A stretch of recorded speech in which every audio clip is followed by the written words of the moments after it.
We don't crave healthy food, we crave junk food, the same food that increases the odds of depression by 15%, stress by 33%, and causes all sorts of mental and physical issues. Isn't that crazy? Ever since we were kids, we've heard that ultra-processed foods make us obese and ruin our health. But is that food affecting your memory, your mood, and your brain right now? We need to take control. And you might wonder, what can I say about this? I could lecture you on how eating healthy is the best way to stay alive. But no, I know what it's like to be trapped around sugary foods all day and feel like you can't resist. I know what it's like to wake up feeling exhausted for no reason. But I found out there is a hidden reason, a reason we don't usually think of, but one that impacts our entire health, and I'm about to share that with you today. Welcome to another episode of The Insightful Butterfly, where you will learn how to understand, grow, and optimize your mind so you can become the best version of yourself. First, we have to understand what actually makes up our food. There are 3 macromolecules present in food, which are carbohydrates, lipids, and proteins. Our focus today is going to be on carbohydrates, which provide energy to the body, particularly through glucose, which is found in many staple foods. Glucose is a monosaccharide, a single sugar molecule with a hexagonal ring structure, and is the main monomer used to build polysaccharides in the body. Plants store glucose as starch, but in animals it gets stored as glycogen. Glycogen structure lets your muscles and liver break down and release glucose fastly whenever you need quick energy. Now, let's dive into how glucose affects our brain function and the neuroscience behind why you crave certain foods. An article from Harvard Medical School titled Sugar and the Brain shows that the brain is highly dependent on glucose as its main fuel, and according to Vera Novak, it cannot live without it. When your brain runs low on glucose, it can't make the chemical messengers it needs to send signals. That means your focus drops, your attention span shrinks, and studying feels 10 times harder. But here's the catch. Flooding your brain with too much sugar isn't the solution either.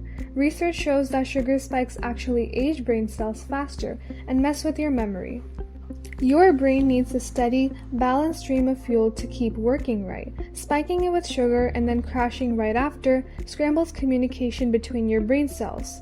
That leaves you stuck with brain fog, bad memory, and zero focus right when you need it most. So, before we understand how to balance our food choices, we have to understand what is it in our minds that is triggering our attraction towards junk food.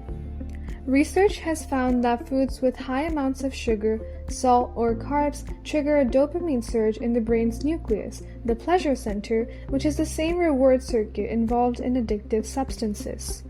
Repeated high-dose exposure actually reduces dopamine receptors over time, meaning you need more junk food to feel the same reward again and again. This is probably why you're snacking on the same chips again and again without realizing it. Blood sugar can also crash, which triggers a big insulin release that causes your body to want more quick energy. Now, what if I told you that there is one such organ in our body that literally dictates our overall health, and by keeping it clean, you don't have to put double the effort to keep yourself healthy? That organ is our gut. Scientists have found that there is a direct connection between the gut and the brain through what's called the gut-brain axis.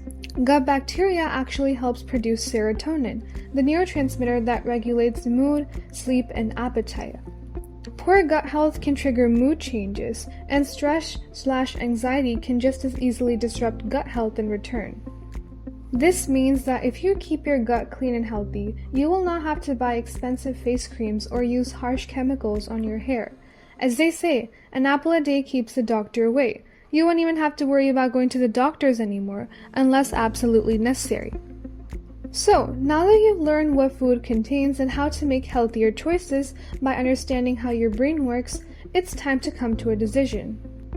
I'm not telling you to quit junk food altogether. I get it. You go to a party and they serve you pizza. You have to accept it.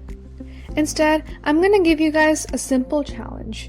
The next time you eat something unhealthy, do something productive, like exercise, or eat something healthy immediately afterwards.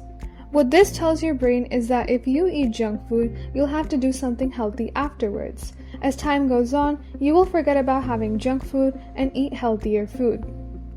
If you like this video, make sure to like and subscribe and hit the bell notification so that you don't miss out on new updates. Thank you for watching, and I'll see you in the next video.